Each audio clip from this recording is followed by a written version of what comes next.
Good afternoon, and welcome to Straight Talking with Kelly, where real conversations happen. This is where you will meet some of the most talented, intelligent, and creative people who come to share tips, resources, and knowledge on various topics. My guests come from a magnitude of industries that include education, music, television, community advocates, culinary arts, hospitality, lots and lots of different industries. Today I have with me a music entertainment veteran, Mr. Larry Batiste. Welcome, Larry. Hey, how you doing, Miss Kelly? I'm good. I'm so happy to have you here. But before I get into our conversation with Larry, where he's going to talk about his illustrious career in the music industry and how he is passing the torch to aspiring young artists and other music creators. So let me read a little bit about his bio. Oh, give me a moment. So Larry's career in the entertainment industry spans over 40 years. He has worked with some of the most successful, new, and legendary artists of all time.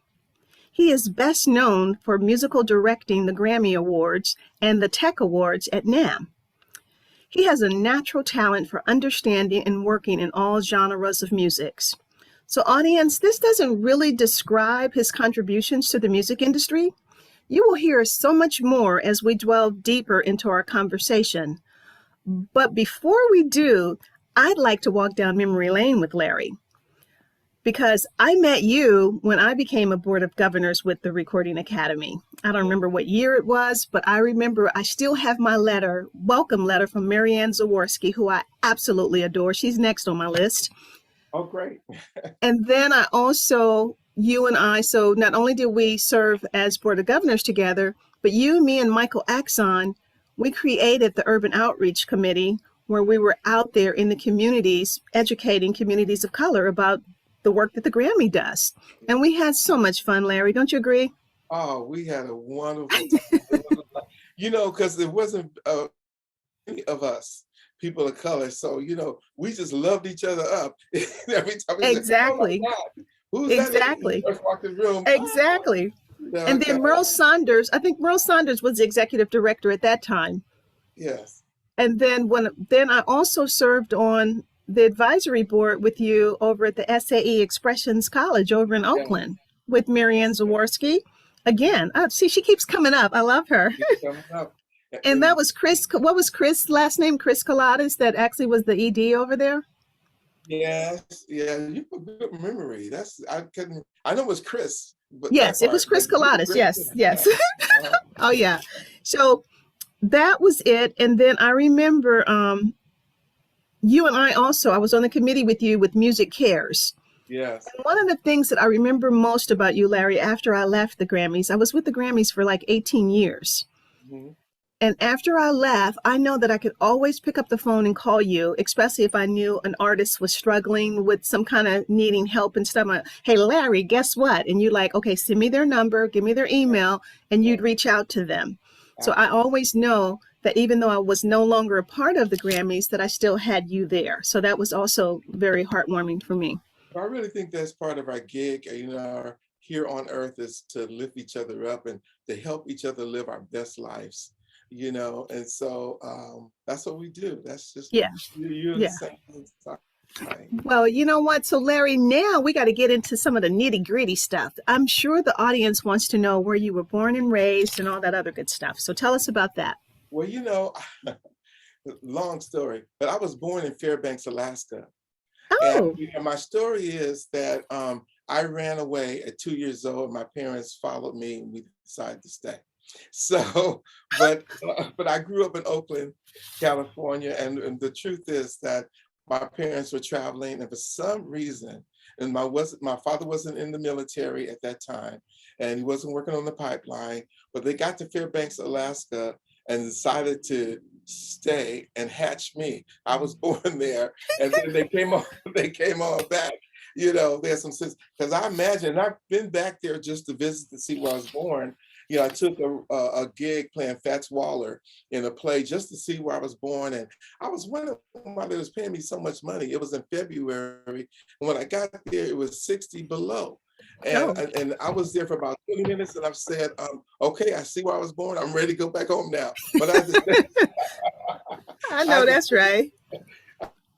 for 2 weeks to do the show, and I've been back and forth several times, since then. But I couldn't imagine what my life would have been. I would have been a hunter or a fisherman or something. So I'm so thankful that I was raised in Oakland, California, and to be in this community. And so this is going to lead to that very next question. How did you get involved in the music industry? And I know Oakland plays a big part in this.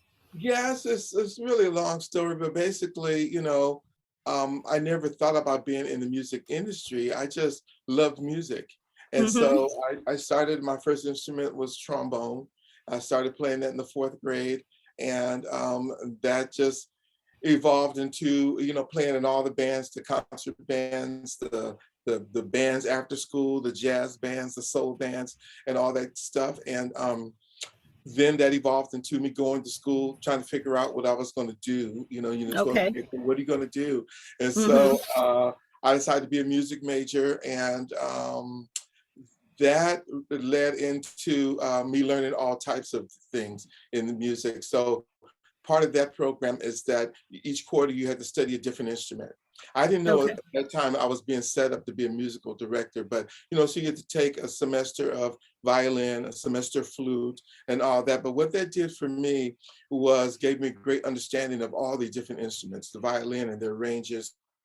So I understood how to write for them and to arrange for that kind of stuff. So you see what I'm leading to. So I ended up being a musical director. So I didn't have any intimidation when it came to standing in front of or a bunch of musicians, because although I couldn't play all those instruments, I actually sucked at a lot of those instruments. I couldn't stand to hear myself practice, but I did understand, their role in the orchestras and stuff. So anyway, so that set me up for being able to arrange and conduct music and, work with a lot of musicians. So it sounds like, okay, even though you didn't necessarily play all of those instruments and stuff, but you had an ear. Yes. Yeah. You could hear what, I guess, other people that's all did. God. That's all God, I tell you, because I sit down and to write a song. I use the piano to write as my instrument, but I could hear all the backgrounds. I hear the what the strings are going to play, with the horns, the horn arrangements, all that. It's kind of like all up in my head. I'm composing, and so that's really a gift. That is truly a gift, and in all genres. I started off in, playing, of course, jazz and R&B, but then when I got to, college, my instructor, well, I was a trombone major, and he says, "Oh, I see you play jazz, you play whatever."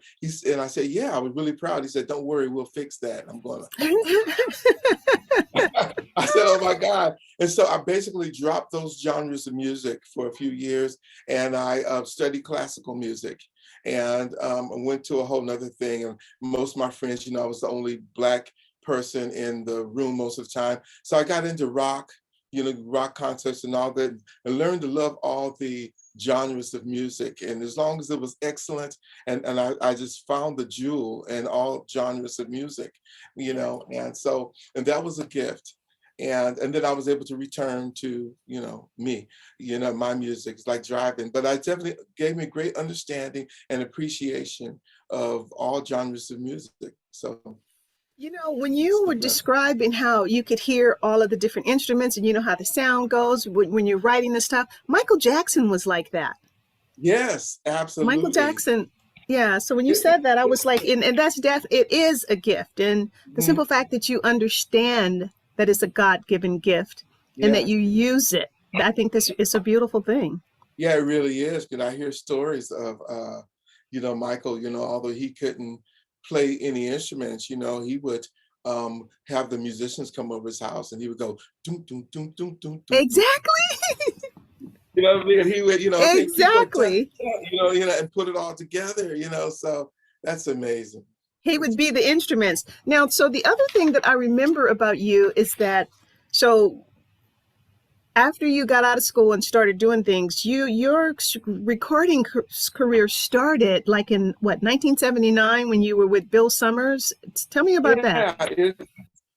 Well, actually, I was in college and and I got introduced to Bill Summers, through, I think it was Bill Bell who told Bill Summers about Clayton and myself.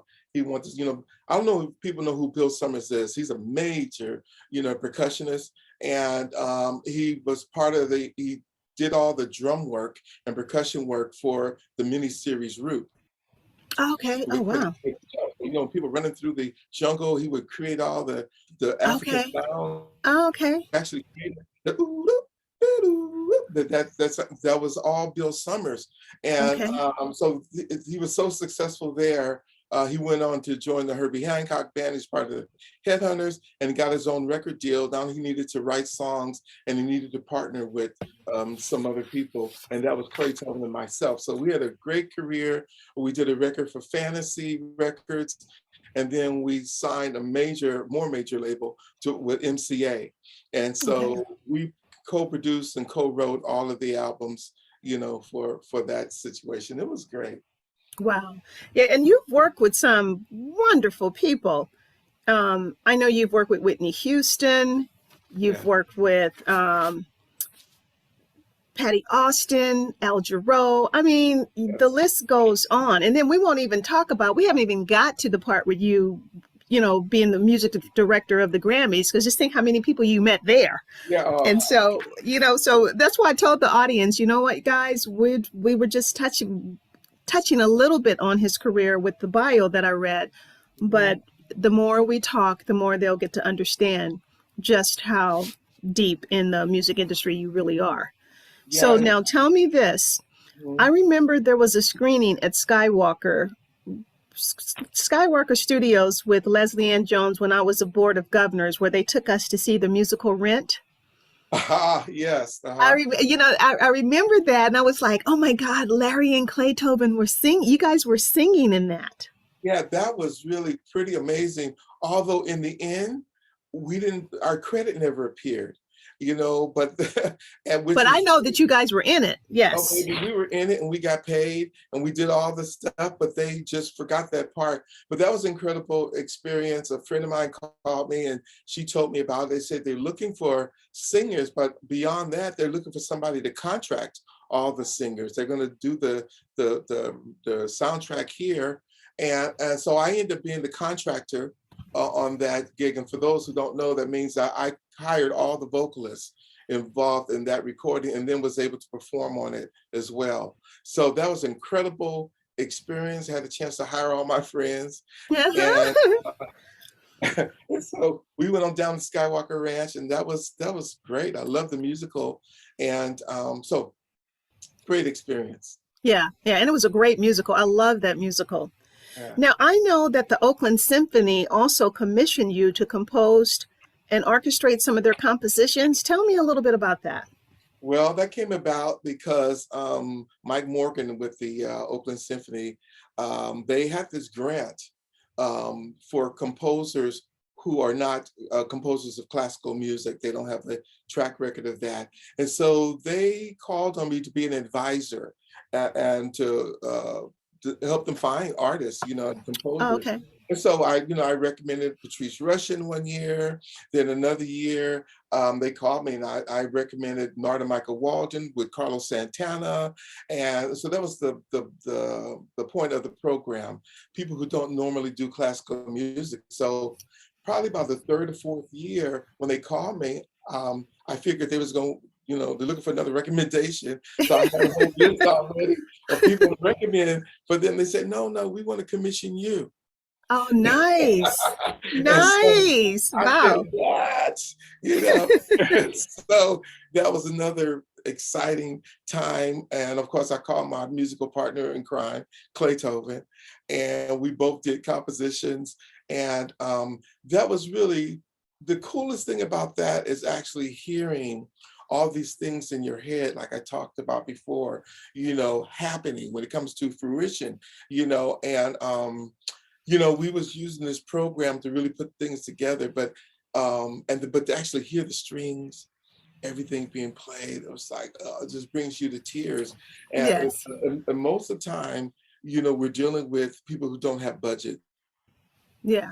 know, you might have an 8-piece band or a 13-piece band, but I'm trying to figure out now what the piccolo is going to play and what the oboe is going to play. And I mean, I have all, oh, there's a cello. I'm going to just things that you never have access to, you know, when composing.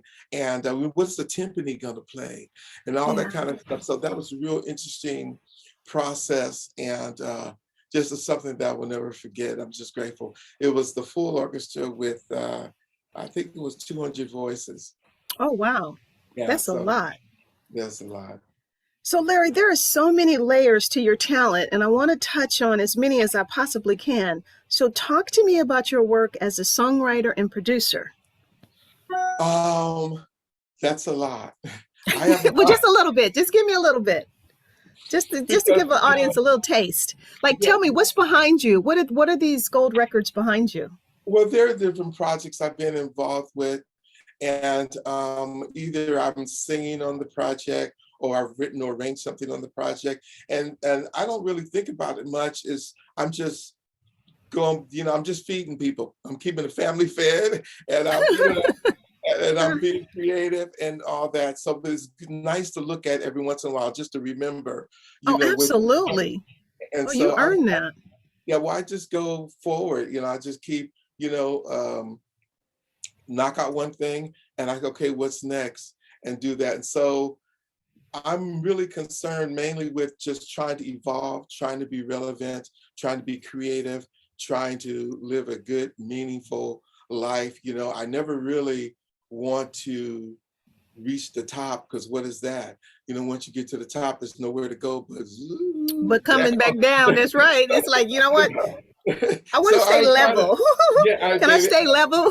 I ain't trying to reach no top. You know, I'm just trying to be creative and evolve and try to bring people along with me, trying to learn from, you know, the young folks and everybody around, because that's what we do. We share information, we lift each other up, and we live our best lives, you know. Now, okay, so you've been involved with the Grammys in so many different capacities. Yes. You know, so I want you to talk a little bit about that, and then how it led to you becoming now a national trustee. Yeah, it started off, you know, number one, I'm probably the number one volunteer in the Bay Area. If it has something to do with kids, education, or something like that, I'm pretty much on board. I sit on 4 or 5 boards, and it all has to do with advocating for after-school programs, you know, instrument drives, things like that. And so I joined the Recording Academy over 3 years ago, and someone invited me, but when I got there, I realized I didn't see me. And I mean, there was no people of color really. All the events were rock and roll and stuff. So I kind of hung around for a year or two. And I'm going, well, let's do something where I could get people involved, people in the R&B and people in the jazz or whatever. And I thought, you know, an event we could have where there's a common thread along all genres is learning about songwriting and publishing. And so I partnered with a guy named Hillel Resner, who had the same dream. And we did an event. And we, at that time, I think it was the 80s or maybe in the 90s, and the hot groups were Tony, and Vogue, and people like that. And so we put together an event around publishing and writing, but you know, we had to have some judging and some people bringing their songs, because, you know, everybody's listens to that same radio station, WIFM. You know, what's in it for me, right? Okay.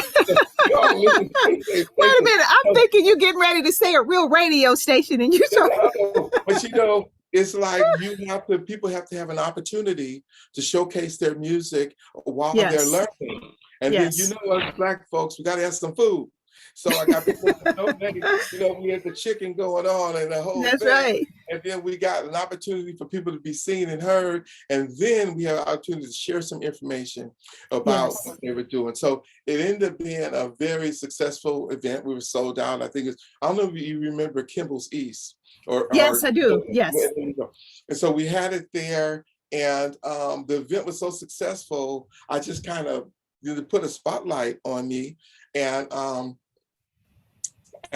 before you know it, they were asking me to be president, to run for president of the chapter. And I was the first Black president to be, that type of thing. And so that's what started kind of like the Grammy career, but that's where I volunteer, another point of volunteering. What's key with that, or with that a particular event, is the guy I mentioned, Hilo Resner. Okay. Hilo Resner created a magazine called Mix Magazine. And which is like a Bible for engineers and things like that. And so that's, I didn't know him before this, but that's what he does. Now, the day after we did that event, he said, how would you like to be? He says, I produced a show called the TEC Awards. I didn't know what the TEC Awards was. He said, how would you like to be musical director of the TEC Awards? We got along so well that he invited me to musical direct that show. Now, I said, well, I didn't know anything about it, but I understood it was a job. Now, the other thing about this is that he didn't know anything about my music. He never heard my songs. He never seen me work. He never, but just based on him liking me and we getting along so well, he just knew that I could do this job. So I didn't know what it was. So he says, well, let's have lunch tomorrow. I went to lunch and he hands me this script. And I read through the script and it says, then David Letterman comes on and does, and then it says, oh my goodness. All these huge people. So I said, are these people going to be there? He says yes. and so anyway, it's how awesome is that? That is so awesome. And I'm sorry for making it so long, but this is really the beginning of my career as being a musical director. And it was all because of relationships. And that's a very point I want to make with your audience, is that your network is your net worth. And so to plant me in that position, now the show was in New York. I didn't know anybody in New York. And but there's one guy who I'd met a year before, and he was at the Circle Star, if you remember that theater, and he was playing bass for Luther Vandross. We met and we became really good friends. Now, by this time, he had become musical director for a group called Steely Dan. So I was like, I don't know anybody but Tom Barney that lives in New York. So I called Tom Barney. I said, look, I got this gig in New York. Can you put together a band for me? And so he said, sure. And so he puts together my band. I'm all set. I do the charts here and, get to New York. And when I get there, my house band is Steely Dan. Wow. I'm going, oh my God. Wow. I can't believe it. And wow, that's awesome. Band was incredible. And so many other things great happened that solidified me having that gig. I did that gig for a few years. And of course, the Recording Academy, which is the Grammys, they were sponsors of the TEC Awards. And when they got ready to replace Patrice Rushen as musical director of the Grammy Pre-Tail, they just called me and said, hey, I was already volunteering. They seen my work with TEC Awards, and they just asked me, did I want to do the gig? And so amazing. Absolutely. I mean, you know what? It's kind of like what you said, being at the right place at the right time, but also having a personality that can bring people to you, And the simple fact that you have that, Larry, where you're very genuine, you're very giving, you're very open, and you're very helpful, resourceful. So all of those things matter. I think it's right. It's the power of attraction, and just people already knowing your personality, knowing that you're going to show up, you're going to do what you say you're going to do. If you can't do it, you can tell them you can't do it. It's all those things that your mama taught you. Exactly. It's just, common decency. Absolutely. Wow. So now, so like I said, so you worked with the Grammys and with the TEC Awards. So what is it like being a national trustee? What does that entail for you?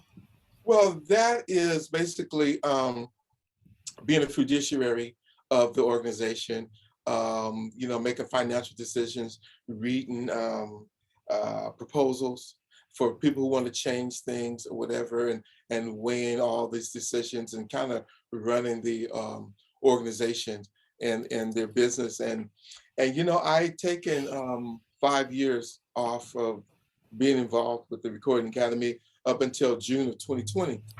Okay. And I thought I was going to finish my book, and hadn't finished it anyway. So I said, let me put my hat in the ring, and do that. But I tell you, so I was cool with just with it so I could be involved again. And then, but I decided to run for trustee. And I started this past June because we're at a great time in the Recording Academy. When you and I were involved in working together, it was a bit of a struggle, and I think that we got great new leadership now. I don't know if Harvey Mason Jr. is now the CEO, so there's more action. He's really progressive. We have a department for diversity, equity, and inclusion. And under that Wonderful. umbrella, we've started the Black Music Collective, Oh, which nice. for the advancement of Black music creators. And we're having events for health and wellness. It's all those things that you and I kind of talked about that wasn't the right time at that time, but Yes. now the time Yes. is perfect, to be inclusive. That's also having a more inclusive staff, and in the membership, working on that as well. So I'm not a spokesman for the Recording Academy, so I can't really get too deep with them, but I can only tell you why Sure, am back. absolutely, But absolutely. the timing is right, and we have people in power in the right positions and the right board to actually make things happen, to put things in action. And So it's time for me to come back then. I'm coming back. And besides that, because of COVID, they're having people come back, and the membership fee is waived, till I don't know how long it's going to be waived because of COVID. And so this is a really good time to come back. This round, with my tenure as trustee, I'm advocating for certain things, and that is number one, this year, artists with disabilities. Okay. And so so that's the whole thing that's in the works and in progress, and we're having events and stuff. And then that's going to lead in for me is artists with mental illness. Nice. And so I think that's that platform. I'm old now, so like I'm all past all the whatever. I really just want to do stuff that counts and that helps people. And I don't think I know anyone that doesn't know anyone that doesn't deal with mental illness, either in their family or their friends or whatever. My office is at West Grand and in Northgate and downtown Oakland. I see it all the time. Yes, yes. And so, so there's a stigma behind that, and we need to just address that. We need to try to find a way to be inclusive. And when we're trying to help people, help is not just for the rich and successful people. I mean, we have like the Demi Lovato's and whoever, they could have a breakdown and whatever, go into a hospital, come back and get a book deal. Yeah, absolutely. This doesn't happen for the independent, artists or whatever. So we need to have more conversation, have more awareness, and really help one another to get better and find that. So anyway, I could go on. But... Well, no, I agree, because I actually have been a volunteer with the National Alliance for Mental Illness with NAMM for years, because I get it. And then like right now, I interviewed one of my girlfriends, Asante, who's working on Alzheimer's. So there's just a lot of things that happen. And so the simple fact that you're embracing that with the Grammys, I think is awesome. So I am coming back. I will renew my membership now. Because it's time, if you have a platform or anybody with resources behind you, I think that's the kind of work we should be doing. And that's where they're on the same path too. That's what they're I think it's beautiful. It's wonderful. So it's a really good time to be back with them. No, that's great. So you got me coming back. I'm coming back. I'm coming back. Now, so Larry, share with me how you're passing the torch by working with aspiring artists and other music creators. Wow, how am I doing that? Well, I think it's just maybe in my advocacy work. I also mentor through the Recording Academy. So I have one student every semester, every period, you know, Okay. and but thing is, they never go away. So, so I am the uncle to maybe 30 folks and Okay. stuff. So when they say, oh, well, my mentoring part time is over. I said, well, you know, Okay. you're not getting rid of me, you know, and so I'll stay in touch with everybody. I try to hook them up with internships, and I try to give them all the information I can, Yeah. and just try to partner them with people who are doing what they're trying to do, you know, and Hmm. so it's good. Well, I know for years I was also on the committee with you with Grammy in the schools. Are they still Yeah, doing Grammys in the schools? they are now. It's part of it's called Career Day, and Okay. and it's run by the Grammy Museum. And I don't know how that came about, but I just did something for them on I think it was May 19th. Of course, it Okay. was online where, you know, they pick schools and you're online like Zoom, like we are, and you're mentoring and just, you know, fielding questions and stuff and trying to inspire them and pointing them in the right direction. That's You know, beautiful. So now, so Larry, yeah. we're going to segue out of your music career and get a little personal. So I Uh-oh. want you to tell me 3 people that have inspired you. Oh, wow. Only 3. Yes. Um, well, I'll tell you, I've been inspired by so many. I think I start with my music teachers, you know, with Bill Bell, who taught instrumental music. I started off as a trombone player who just totally embraced me, mentored me, and Clay Tobin. And, you know, it did things like when we were in the 12th grade, he says, do you have a suit? And I go, yeah. Okay, I Uh-huh. want you to show up at so-and-so place with your suit on and your trombone. And we get there and it's Billy X time. We say, oh Oh my God. my goodness. You know Wow. what I mean? And then we show up again and it's Eartha Kitt. We go, oh my God. You know what I mean? And so what he was doing was he was mentoring us, and although we were in high school, he was showing us that this was possible.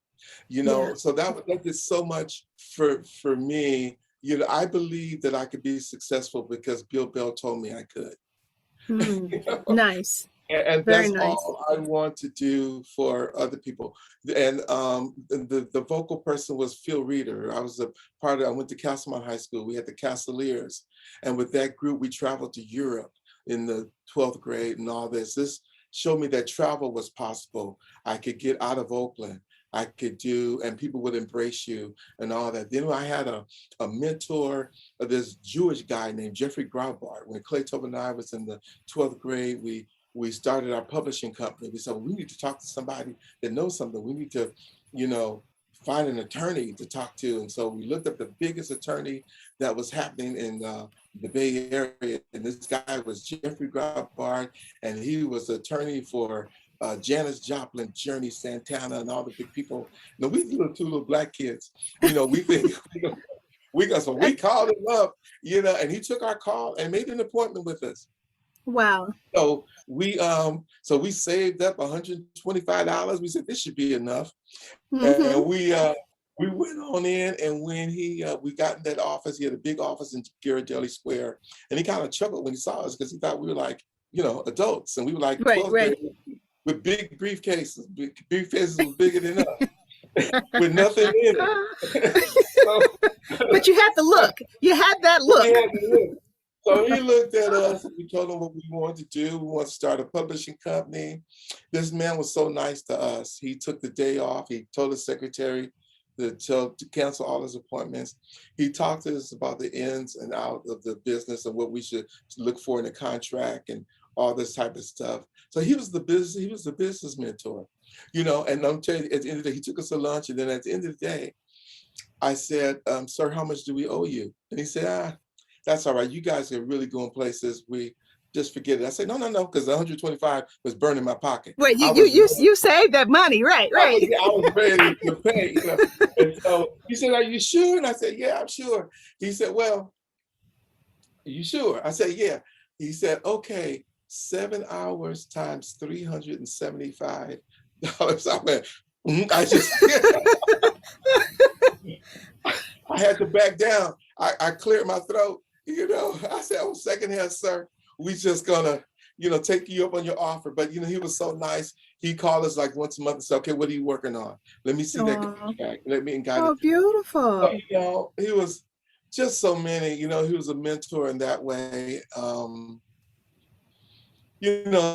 And then later on, I got a chance to meet Jones. He was another one to, just so nice. And, I What was his remember name again? Who was his next person that you said? Quincy Jones. Oh, Quincy Jones. Oh, Quincy. Ew. Quincy. So I'm at an event and I see Quincy Jones. And I said, oh my God, it's Quincy Jones. And so I asked his handler, could I meet him? He said, sure. When that person stops talking to him, just go over there. Went over there, introduced myself. And now we have the common link because of Bill Summers, and he did the soundtrack to Roots, which Quincy Jones produced, and blah, blah, blah. Ah, okay. Over, introduced myself, and he held my hand. He shook my hand, but it felt like 10 minutes. He probably was about 30 seconds, but it felt like a long time. I was so nervous. And I just wanted to introduce myself because I finally, had met him and stuff. But he started talking to me. He started saying, so what are you working on? And I told him what I was working on. And I told him I was producing whatever the singer was. And he started telling me about it. Well, I'm producing this guy named James Ingram. I'm going, okay, I know him. And so he says, well, what you got to do is remember not to polish the shine off of the performance. Some people are always trying to get it so correct that you never get the right feeling. The same thing again with the artist originally sang with.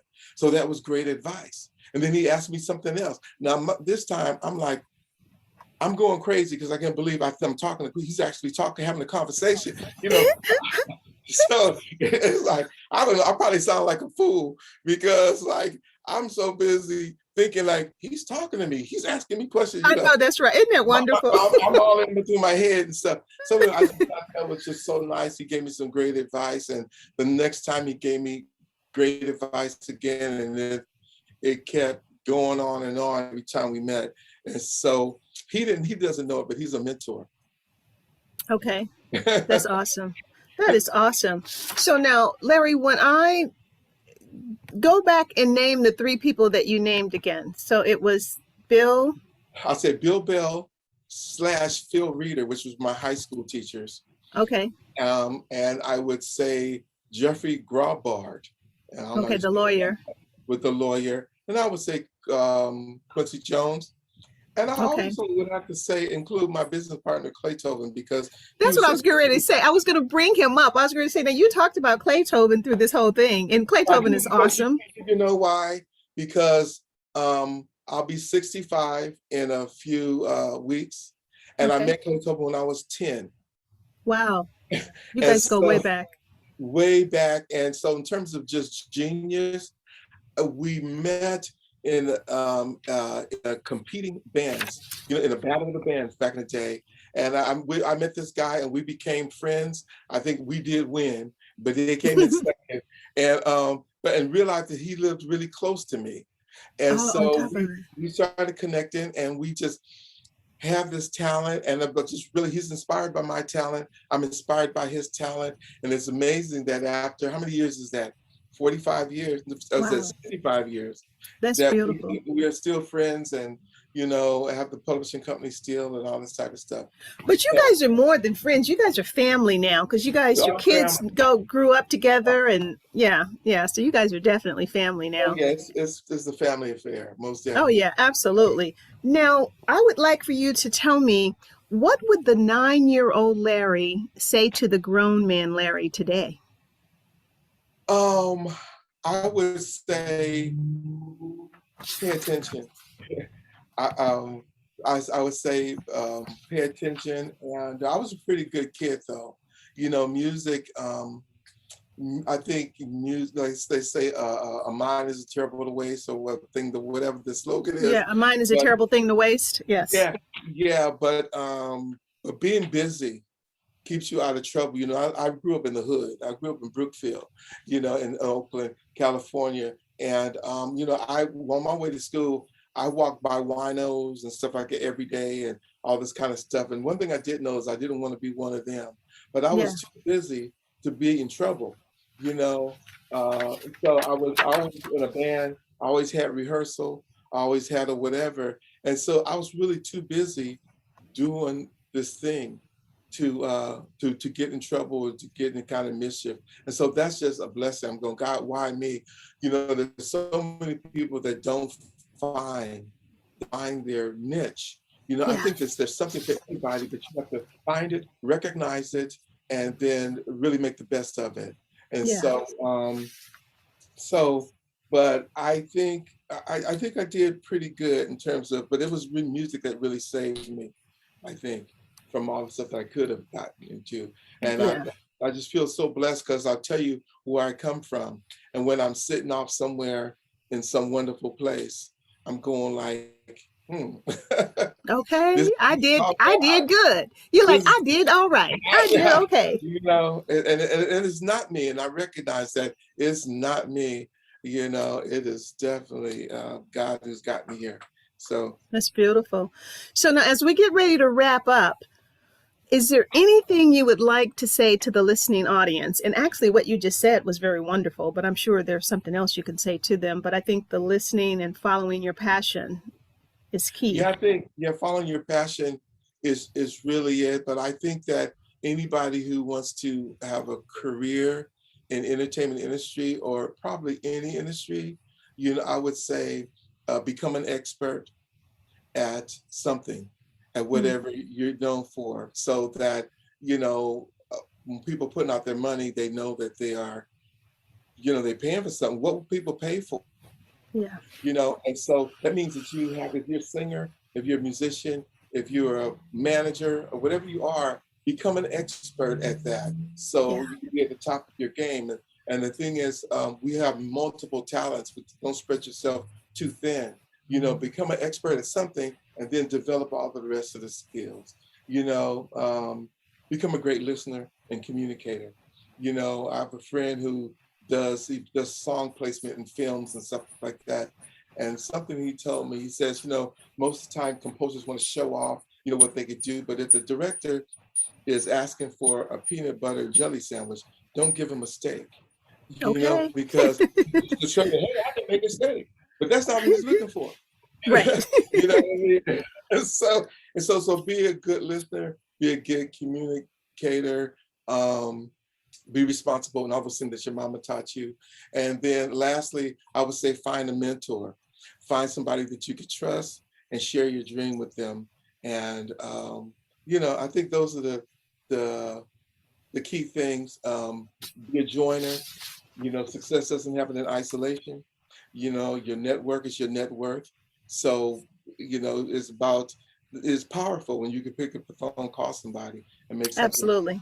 not only for yourself, but for other people and Yes. for your causes. So, you know, that's what I've learned, you know, over the years. 'Cause I was basically a very shy person, believe it or not. I was so satisfied with just showing up in the room, checking it out and leaving. But I realized I wasn't really accomplishing anything, you know, Mm-hmm. and so, and you get home, you go like, I should have told him that I did this.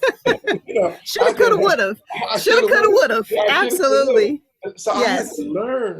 I had to learn how to do that. I had to learn how to go to a workshop and really learn something about the person that was putting on the panel so I can have a conversation with them other than, hey, I really like your stuff. It's really cool. But I could walk up to the musician and say, you know, I really like that song, you know, on your album, you know, the third cut, you know, and I like the way you went to that bridge, you know, why did you go to B flat instead of G? Blah, blah. And then they know that I know something about them or whatever, and you develop in a meaningful relationship and that kind of thing. So so I had to learn those things. That's beautiful. I think it's wonderful. I think that you have had such an illustrious career that has given you the opportunity now where you can just sit back and give back. And that's what you're doing.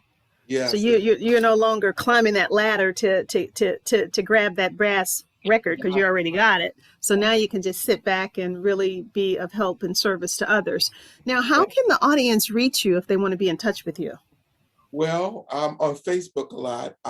You know, I'm writing a book, and you'll hear about that later.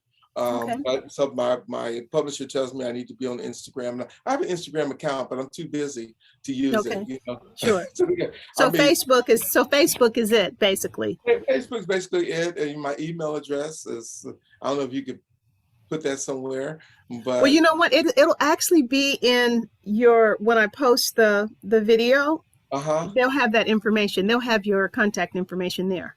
those are the best ways. Okay. Okay. Yes, yeah. Well, Larry, it has been such a pleasure having you on here. So when that book comes out, we have to have you back. Yes, absolutely. We'll definitely have to have you back. And you and I will be in touch, because I think I will become a member again, especially since I'm getting back into the music industry. I'm going to be doing my artist development here soon. You know, So, Kelly, I want to thank you for your contributions to youth, to fashion, to images. You know, it's all connected. You yeah. know, and Yeah. you're the godmother of love. Well, I appreciate that. Yeah, I'm very much like you, where young adults and youth have been my focus throughout my career. Yes. Making sure that I'm constantly bringing people along. You know, I started that culinary program over at the Bayview Y. Then I'm in the fashion department. So just being able, and then being in music. So I think fashion, music, and culinary arts are all entertainment, as far, that's how I see it. Exactly. And now more than ever. And now it's all connected. So yeah. So, yeah. Well, we're going to do some stuff together. I know it's happening. So I would like to thank you again for being on Straight Talking with Kelly, where real conversations happen. And audience, let's say goodbye to Mr. Larry Batiste. Thank you. Thank you, Larry.